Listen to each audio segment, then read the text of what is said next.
Eu sou o Guilherme Gomes e estamos aqui com mais uma edição do Lance na Jogada. Hoje o assunto que vamos abordar é o esporte pôquer. Isso mesmo que você ouviu. Pôquer é esporte da mente, e vamos receber hoje uma figura muito importante e que atua em vários mercados e um conhecedor profundo de pôquer.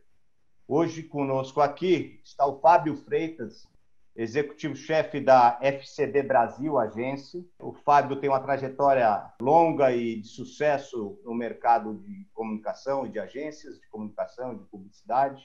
Passou por Léo Burnett, Young, Grey, África e a Finasca. Desde 2016, ele está na FCB Brasil. E por que o Fábio Freitas está conosco hoje? Porque além de ser um expert na área dele, de agência de publicidade, ele também é um grande jogador de pôquer, e chamamos de jogador recreativo, aqueles que não são profissionais, mas o Fábio é tão bom e tem tão bons resultados que dá para dizer que ele é um recreativo semi-profissional quase. Muito bem-vindo, Fábio, é um prazer. Obrigado pelo convite aí. E eu já emendo com a primeira pergunta. O que o pôquer, ou atividade de pôquer, ajuda ou tem em comum com o mercado de negócios, a parte de executivos, e se uma coisa ajuda a outra, enfim. É isso. Muito bem-vindo. Cara, assim, primeiro, obrigado pelo convite. É uma honra estar aqui no Lance, no lugar que a gente tanto compra anúncio nele, né? Eu lembro, vai ficando mais velho que eu lembro do Lance chegando, então você começa a denunciar um pouco da idade, né? Mas eu sou um apaixonado por esporte, um apaixonado pela leitura do esportiva e um consumidor do Lance. Então, para mim, primeiro, uma grande honra estar aqui com vocês. Falar de pôquer, para mim, cara, minha paixão pelo pôquer só perde para algumas coisas, a minha família e a propaganda, né? E o pôquer tem hora que ganha da propaganda, então está ali um pau a pau. Assim, cara, indo mais para o que você perguntou, o pôquer é uma corrida de longo prazo, se você for levar um pouco na essência do negócio, né? O pôquer é uma junção de muitas decisões que te levam a um sucesso. Uma mão de pôquer, ela é feita de muitos detalhes, né? Quando você vai pensar nele no alto nível do jogo, né? Se você olhar ele simples, ele é uma distribuição de carta randômica que você recebeu umas cartas, outra, abriram umas cartas lá no flop e tal, um pouco mais para a regra do jogo. Mas o jogo tem várias etapas para terminar uma mão dizendo se ela é vencedora ou ela não é vencedora. E tem uma semelhança com o mundo de negócios, que os negócios não são definidos com um movimento. Eles são definidos de uma corrida de longo prazo. Então, vamos dizer assim, você está querendo conquistar um cliente para a tua empresa. Eu sou Chief Growth Officer, né? Eu costumo, lá em Guará, para explicar lá em Guará, eu costumo dizer que eu sou a minha missão é trazer novos negócios para a empresa. E eu sou o vendedor da empresa. Então, muitas vezes, quando eu vou conseguir um novo cliente, que eu estou atrás de um novo cliente, não adianta eu falar, vou lá buscar esse novo cliente na sorte. Esquece, eu tenho que botar uma estratégia, uma corrida de longo prazo. Isso é muito parecido com um torneio de pôquer ou com uma mão de pôquer. Porque uma mão de pôquer envolve uma quantidade imensa de decisões que muitas vezes, quando você não leva todas elas em consideração, você perde a mão. Assim, quando você vai conquistar um cliente ou definir uma estratégia, tem muitas decisões, que no pôquer a gente costuma chamar de microdecisões, que influenciam a decisão final. Essas duas coisas vivem nos dois mundos. Então, as pessoas que tratam o negócio como uma grande decisão, e não olha como uma junção de várias pequenas decisões que levam ao sucesso, ela está deixando a sorte decidir mais do que a técnica que você pode estar envolvida naquele negócio.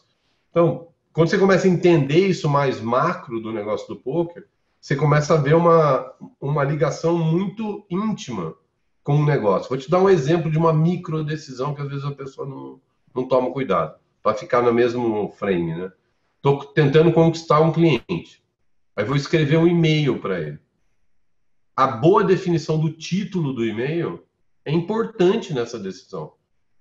Assim como uma boa decisão. Numa mesa de pôquer, se eu vou apostar 10 ou 15, passa uma informação diferente. Agora, se eu não estiver nem aí, apostar qualquer coisa, escrever qualquer título no e-mail, a leitura daquilo é simples. E não é que é errado ou certo. Só que como o pôquer é decidido em percentuais muito pequenos, é um percentual pequeno que vai fazer você ser o vencedor ou o perdedor, você tem que ter a decisão correta sempre. E ela tem que ser maximizada. Então, estou dando um exemplo simples, o título de um e-mail, que parece bobeira, mas não é. Ela é a manchete do jornal. Ela é a capa. Então, você fala, pô, o que vai fazer esse cara abrir? Ele vai abrir com mais ou com menos carinho? Então, quando você toma cuidado com essa pequena coisa, isso eu aprendi com o poker. Porque o poker faz você valorizar as pequenas ações. A gente fica muito... Como a vida é impressionista, né? Eu costumo dizer que a gente lembra das coisas que te impressionam. Né? Você lembra do grande sucesso, você lembra do final, você não lembra do percurso, cara. Você não lembra daquele negocinho que você fez lá no começo, sabe? Para ficar na mesma história do conquistar o cliente, o cara que você dava bom dia quando ele era um assistente, e aí ele virou presidente da empresa, aquele cara que você tratava bem, você fala, pô, cara, bem que meu avô falava, trate bem todo mundo, que não sei o quê, um dia o mundão vira, né? Eu tenho um amigo que trabalhava na DM9, lá para trás, o Silvio Calice, ele fazia um negócio, ele diria que o mundão vira, ele sempre falou que o mundão gira, e um dia você está em cima, outro dia você está embaixo, né, cara? E o mundo vira. Então, essa história que a vida vai ensinando, e você vai começando a fazer correlações. Eu tenho putz, o que você perguntar, eu faço uma correlação com o jogo, cara.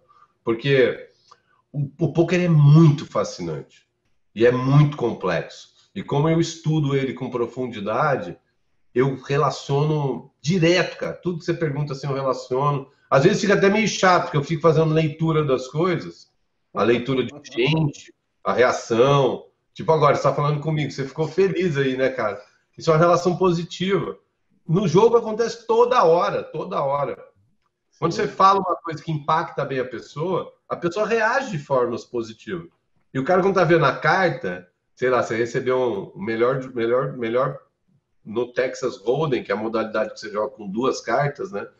Você recebe duas cartas. Qual que é a melhor carta que você pode receber? Um par de ases, né? 2 ases é a melhor carta. O cara que é sangue frio, ele recebe um par de ás, olha, assim como é que ele recebe um 2 e um 7, que é a pior carta. Ele olha igual. O cara que não tá, tipo, recebeu um par de ás, se arruma na cadeira. Pronto, eu tô ligado que ele tem carta. Assim como na vida, quando você fala uma coisa, o cara tá lá numa reunião, você tá falando, tem 10 pessoas na reunião. Você tá lá fazendo uma apresentação, tá? Eu tô de olho naquele cara que é o decisor. Eu tô falando, ele tá cagando porque eu tô falando. Não tá nem prestando atenção, cara. Aí eu falo, de repente eu falo uma coisa que ele dá uma prestada atenção. Eu falei, pô, é aí que eu vou. E você vai, você caminha. Então, que são, no poker a gente chama dos tells, né? Que são isso, os tells são importantíssimos então, no poker e na vida. Tem um milhão de relações, cara. Porque eu faço isso no dia a dia. E toda hora me vem a cabeça. Às vezes fica até um pouco chato de fazer isso, porque você meio antevê algumas coisas, é muito maluco. Mas acho que é por... E nos tells tem várias coisas, né? Tipo, batimento cardíaco, respiração, os tiques, né? Assim, tanto que os jogadores se estudam até para isso, sabe que quando o cara está com o jogo, se ele faz determinado tique ou movimento, se não tem, né? É tudo muito, é bem isso que você está falando. Tem alguns tipos de reação que são padrão, né? E outros Sim, tipos de reação são de cada um. Só que, por exemplo, você pode ter uma reação que para a maioria ela significa uma coisa, só que para você é outra. E aí, quando você revela as suas cartas, eu começo a encaixar o que aquela tua relação é. Eu não, né? Quem estuda o jogo com profundidade, o Brasil tem uma imensidão de talentos de pouco. a gente vai chegar nessa história do Brasil. Mas eu queria antes saber como é que você começou no pôquer, assim, desde quando você joga, tua modalidade predileta dentro do pôquer, se é o Texas Hold'em, ou se você joga outras, para saber um pouco da sua história ali com as cartas. Cara, eu comecei bem por acaso, acho que deve ter sido como uma grande maioria. Meus cunhados jogavam, meu cunhado morava no Sumaré, aí ele fazia uma mesa na casa dele lá, com os amigos, tomar uma cerveja e tal, e jogar. Um dia me chamaram para ir lá, cara, eu fui, isso aí eu tô falando 2008, 2009, 2008, é em 2008 isso. Eu vou lá jogar, eu não sabia nem a regra, então eu fiquei com a colinha lá do que eram as mãos, eu nunca tinha jogado. Nunca fui muito adepto a baralho, assim, jogar e tal. Jogava buraco quando tava de férias na praia com a família, aí a gente às vezes jogava, mas eu nunca fui muito do jogo, né? E aí fui jogar com eles lá, joguei uma vez, gostei, achei interessante, eles explicaram a regra e tal, e eu gostei daquela primeira vez que eu fui. No dia seguinte cheguei em casa, vou sair do trabalho, né? No dia seguinte mesmo, eu sentei, estava lendo na internet e tal, falei, pô, comecei a pesquisar sobre poker. Coloquei poker no Google e tal. E descobri um mundo, cara. Fazia a menor ideia do que tinha. E comecei a ver que tinha muita coisa, cara. Tinha muita coisa de poker, muita coisa de poker. E aí as primeiras coisas que eu vi foi um pouco de matéria falando de um brasileiro, que era o André Acari. Eu comecei a ler coisas dele. Na época falava muito dele, do Alexandre Gomes. Eu fiquei lendo bastante disso, li bastante coisa do Acari, acabei começando a segui-lo em rede social, tal, e comecei a olhar para aquele negócio ali. E daí com ele eu acabei vendo o site de poker, vi que existia o Poker Stars, na época tinha o Poker Stars, o Full Tilt, que eram os sites que eram maiores na época. Comecei a ver os sites, aí vi um cara que era um gringo também, que era o Daniel Negriano. E comecei a ver coisas dele. Descobri um livro que tinha no Brasil, que era escrito pelo Léo Belo e tal. Foi um livro que muita gente leu no começo, até bem básico de noções básicas e tal. Mas eu fui buscar essa literatura que tinha e comecei a ver, cara, comecei a acompanhar, era início de ter, já tinha um pouquinho de transmissão, a ESPN começava a transmitir já. Aí comecei a descobrir, não tinha essa quantidade de vídeo que tem hoje, né? Se você olhar a imensidão de conteúdo que tem disponível hoje é muito, muito, muito maior do que o que tinha. O que tinha era menor, mas já tinha, cara, tinha bastante na programação americana. Aconteceu de eu ir viajar para os Estados Unidos na mesma época. Eu fui para Las Vegas em período da World Series, uma viagem que eu não jogava, eu já jogava nesse jogo aí do meu cunhado lá tal, e eu fui lá fui visitar, fui lá, comprei fichinha, comprei as coisas, comprei um boné, mas eu não joguei, eu achava que eu não estava apto para jogar, eu não entendia direito o que era o torneio, então eu não sabia direito aí. Isso é 2008. Aí 2009, cara, nessa época eu comecei a ler, já jogando lá, comecei a sentir que tinha uma diferença das pessoas que jogavam, né? Comecei a ver que tinha um ganhador E aí comecei a me interessar mais pelo jogo, cara. O Paulo Gregorassi, que é um dos meus mentores aí na carreira de publicidade, ele gostava muito de pôquer também. Ele tinha uma turma que ele joga um pôquer há 25 anos. Ao cachorro. Pupi. Parou. Vou voltar lá. Ah, não tem problema. Aí o Paulo Gregorassi, o Paulo Gregorassi, que é meu mentor aí na publicidade, tá? Um dos caras que eu super admiro, ele joga pôquer, né? E aí ele me contava da turma dele. Na turma dele eu conheço outras pessoas na turma, o Paulo Saad, o Loi Barjas, o Ricardo Nunes, tá? Uma galera que joga aí, o Walter Palermo, então tem uma turma que jogava lá com eles. E aí o Paulinho me falava que ele era o ganhador, tal. E um dia ele me chamou, fui lá jogar com eles, tal. E ficava olhando, falei, pô, mas ele quase não joga, como é que ele é o ganhador, né? E aí eu joguei algumas vezes com eles e eu via que ele era o jogador que era do duro, né? O tight, né? O cara que... Mas ele não ganhava muito nunca, mas ele nunca perdia. Então ele sempre ia ganhando um pouquinho. E eu fui entendendo essas coisas, comecei a estudar, aí mais para frente comecei a fazer coach, e aí comecei a me arriscar, comecei a ir jogar. O primeiro clube que eu joguei aqui em São Paulo foi no Zali, que era um clube bem no início aqui. Então o poker ao vivo em São Paulo ficou muito grande, né? Ele foi crescendo. Aí do Zali, uma parte dos sócios que eram do Zali saíram, montaram o H2. O H2 cresceu, virou uma potência no que é hoje no poker no Brasil. E o Federal montou o Igor Trafani, né? Que acho que é o maior expoente da organização do poker no Brasil. Lutou muito para organizar o jogo, né? Porque o poker, por ser com baralho, ele fica muito confundido com o jogo de azar, entendeu? E não é. É um jogo completamente de habilidade, tem os que ganham, os que perdem. E o Igor trabalhou isso muito para regulamentar e legalizar o jogo, né? Porque ele era colocado como um jogo de azar. E hoje não é, tá aí os clubes todos abertos, tem torneio, né, regulamentado, o cartão, você ganha prêmio, paga imposto na fonte. Esses dias eu tava vendo eu tô olhando para fazer o financiamento para comprar uma casa, né? Aí tava lá minhas fontes de renda. Aí tá que a fonte de renda é o poker.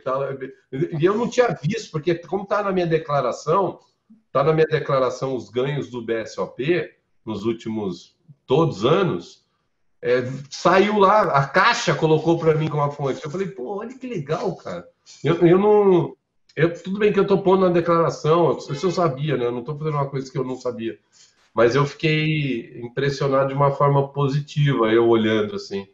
E aí mais o Igor... uma formalização, mais um passo da formalização, né? Da oficialização do poker como negócio, como esporte, né? Como tudo, né? Sim, e o Igor fez um trabalho primoroso aqui no Brasil, né? Sim. Ele organizou o que o BSOP é hoje, um dos maiores torneios do mundo, cara.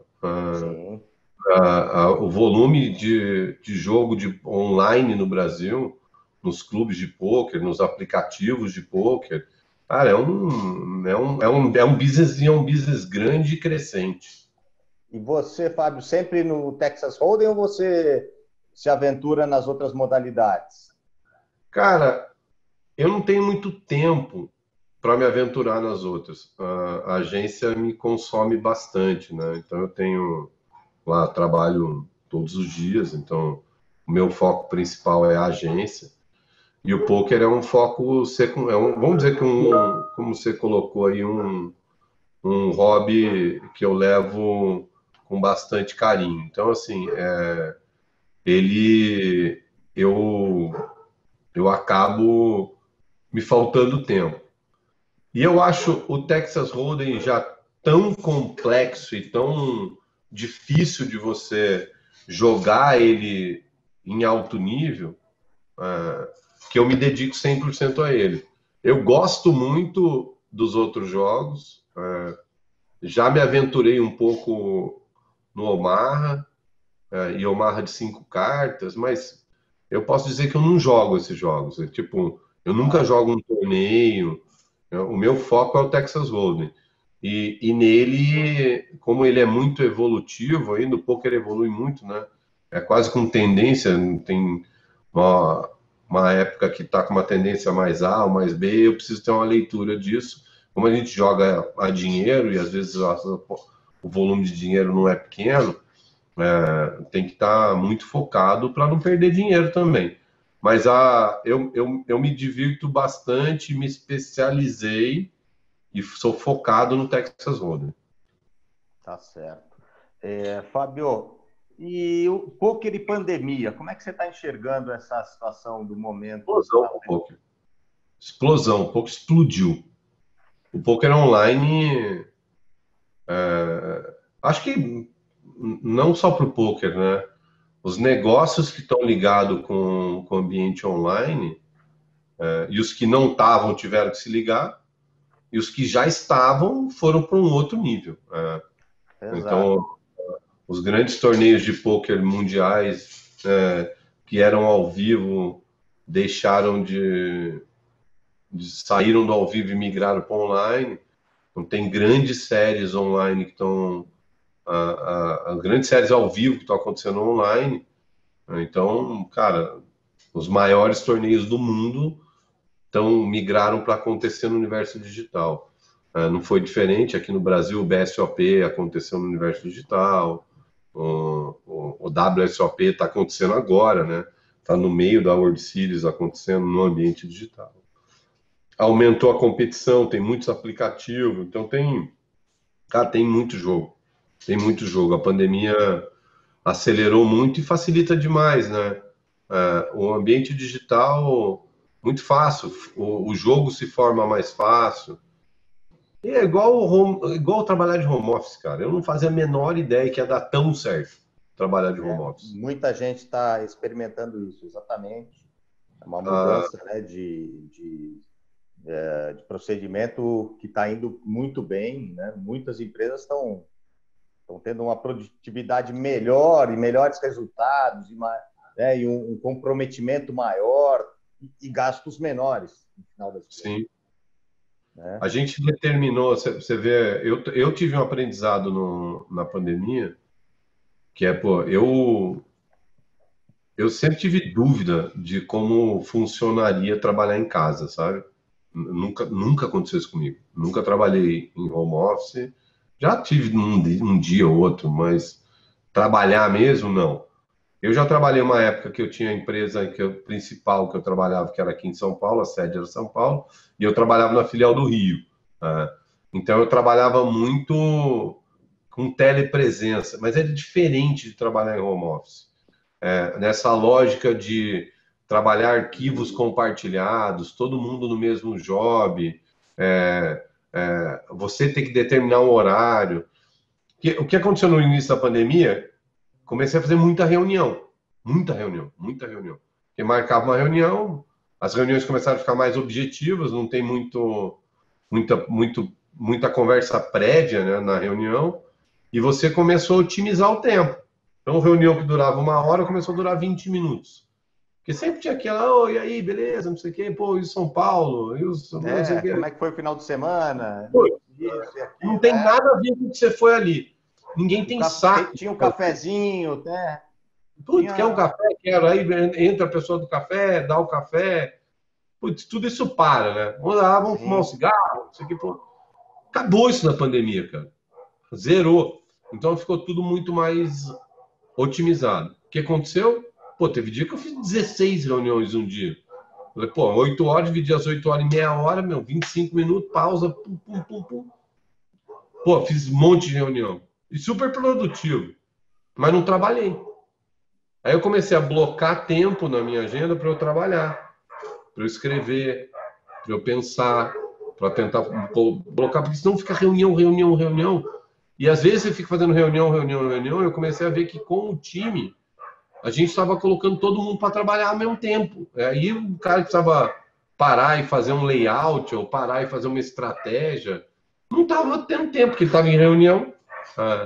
Então a gente começou a determinar bem isso, cara. Isso foi um negócio bem bacana que a FCB fez. A gente fez duas coisas muito bacanas na pandemia. A primeira, obrigar as pessoas a desligarem. Vai falar, pô, não, cara, não pode, porque você não pode deixar ir over dos horários, sabe? Porque senão você está em casa, quando você vê, você acordou mais cedo, você já está trabalhando, e você ficou mais tarde, só que você precisa respeitar um pouco, porque a estafa mental vai vir. E a gente está num momento difícil. O que a gente vai ter que entender um pouco, Gui, o que vai acontecer com o home office quando a gente puder sair de casa, né? Sim. Se a gente vai continuar tão produtivo assim, podendo ir para o clube, podendo ir jogar pôquer na casa do amigo, porque tem a mesa de pôquer na casa do amigo que começa às 3 da tarde, eu estou trabalhando. Mas, pô, será que eu vou trabalhar, eu vou fazer home office da mesa lá? Acho que não. Mas vai ter gente que vai fazer. E aí o que vai contar vai ser a produtividade de cada um. E também todo mundo vê, né, cara? Então, eu acho que a gente aprendeu muitas coisas. Nessa coisa que nós falamos do poker online, né? Assim, alguns estudos já era muito forte, né? E com a pandemia teve um crescimento gigantesco. Nesse momento, os pokers presenciais não podem ocorrer. O que você imagina?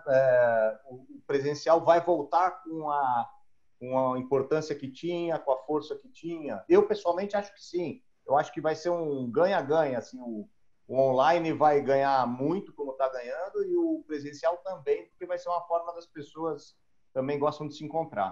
O que você acha? Cara, eu acho que tem duas avenidas aí nessa tua pergunta. Uma avenida é a avenida com a vacina